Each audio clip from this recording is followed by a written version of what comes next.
Hello, class. I'm back in the rocker again. All right. It's a little bit of a brisk morning, so enjoying a nice chaketa while I make this video. I hope this film finds everybody doing well as you're working towards your concluding paragraphs for extended definition essay 3. And just as we did for essays 1 and 2, you want to remember the 3 R's: repeat, review, and reflect. So if you think of the paragraph, right, as containing those 3 essential ingredients, you'll put yourself in a position to conclude the essay effectively. What are you repeating? Your point, your claim. What did we learn about blank by analyzing blank? What did we learn about depression by analyzing Hamlet? What did we learn about maturity by analyzing the decision-making process of our characters? So repeat that point.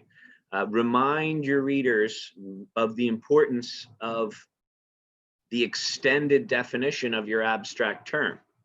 What was difficult to understand about your term, right? I think that for those of you that are writing about maturity, think of it from a critical thinking standpoint. I mean, think of any of the topics from a critical thinking standpoint. What is abstract about depression? How to deal with it? We know what it is. What's abstract about addiction? How to deal with it? We know what it is, right? Could there be psychological addictions? And when we get to psychology, we're talking about critical thinking. So again, what critical thinking strategies, right? Review the support. Did you examine in addition to the elements of fiction? So when you examine, say, plot, character, and style in Hamlet, did you look at Occam's razor? Did you examine it from the perspective of Occam's razor? Did you bring in the notion of hidden assumptions? Did you bring in Rogerian strategy?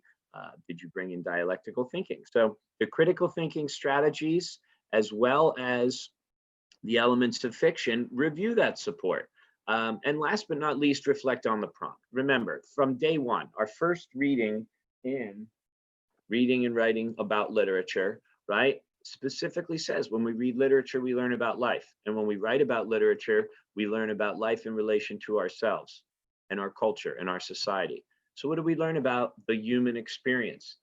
How can we better understand identity, depression, maturity? How can your readers better understand your extended definition with a focus on critical thinking?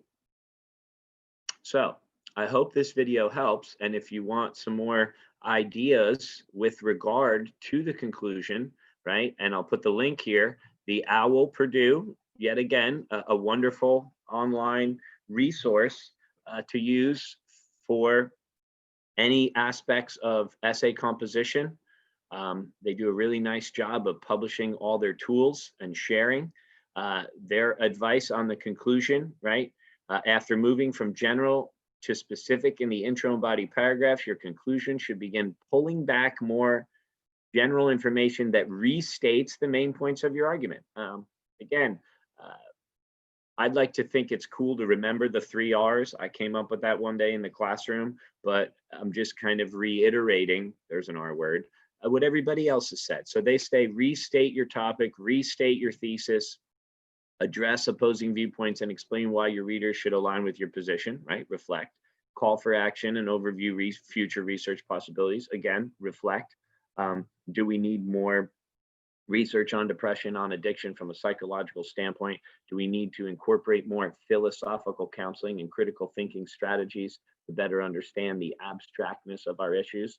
Perhaps, right? So I think that their advice here, remember, once you accomplish, unless otherwise directed, you're finished, done, complete. Don't try to bring in new points or end with a whiz bang conclusion or try to solve world hunger in the final sentence. You know, again, so I think they give good advice. I hope this was helpful. Let me know if you have any questions.